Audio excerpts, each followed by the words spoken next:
challenging at mabituin na daan na tila paakyat ng Baguio ang aming binaybay kapalit nitong coffee with a view. At imbes na magbanding ay mukhang may uuwi pang magkaaway. Hi, hello fam! Hindi talaga pwedeng maging friends kayo ng higaan pag ikaw ay turista. 4 AM pa lang ay call time na para bumangon at maagang check out para sa next destination. Ang galing ng itinerary at saktong 6 AM talaga ay breakfast dito sa Jollibee San Jose City. Nag-take out na rin kami ng burgers for snack. Day 3 ng tour at dito tayo ngayon sa Pangasinan. Quick stop tayo ulit para sa mga puno ng panto. Maulap ang langit kaya tamang-tama lang, hindi mainit ang biyahe. This was Sunday kaya we headed to Manawag Church after. Habang nag-aantay sa mga nagsimba ay nagtingin-tingin naman kami ni Catherine Bernarda dito sa paninda sa kalsada. Ito talagang sweet katimon mango ang nakakatuwa sa laki. Imagine yung 2 piraso, 1 1/2 na ang kilo. Sweet mango, talagang matamis siya. Pagkatapos magmerienda ay dito naman tayo sa daingan. 6,500. Para kaming magbebenta nito sa dami ng bibilhin ni Marian. At nagtingin-tingin din kami ng walis para may magamit kami pag nagtupad. Ang cute-cute talaga nitong walis ni Zenzen. Uy, sisipagin na yung maglinis ng bahay. Whenever you go to places, try to dine sa mga local restos para matry ang specialty sa lugar nila. Nadaanan namin itong resto na ito at dito namin napagpasyahang mag-lunch. Dahil gutom na ay nagkanya-kanyang order na kami. Magkano kaya tong sugpo na to?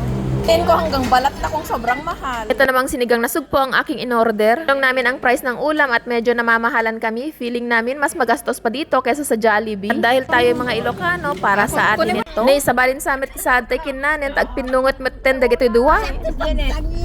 Kuhang uwi pa tong dalawa na magkaaway. Pero katuwaan lang yan dahil habang nabiyahe, naalala ni Catherine yung kaubingan nila na maikutwan habang pinapatulog. Sakit din yung pag-i. Porto di utak ko.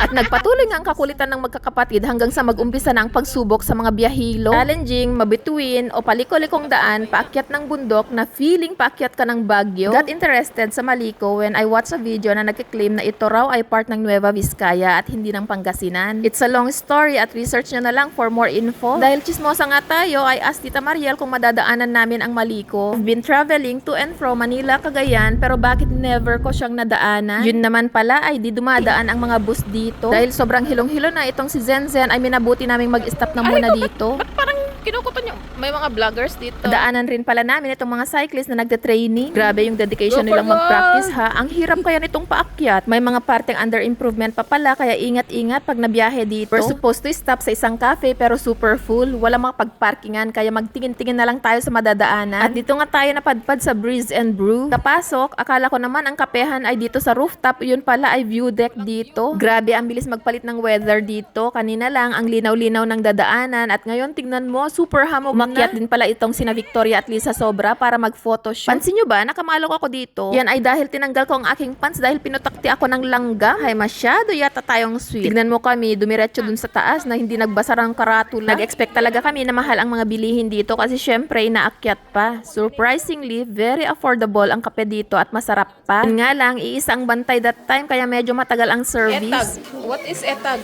Mabaraw kasi ang mga kasama para magsamba. Kakatuwang mga ganitong situation kasi I'm happy na people are not taking for granted their food for their soul at talagang nag-e-effort sila na magsimba. At syempre kudos din sa owner na napakabait. Bagong established pala siya. Last day na ng aming tour ay dito na rin kami bumili ng aming mga pasalubong. Bale, kuha mo, palista mo sa counter ang ginawa para isang bayaran na lang. Ay, 3 weeks pa lang. Wala pa isang ano. Habang nagkukwento. Kaka-open lang pala ng cafe na ito 3 weeks ago. And we're glad na dito kami napadpad para kahit papano nakatulong kami dito sa bagong business. Saka may isa pong nag-bear doon. Kayo palang lugi.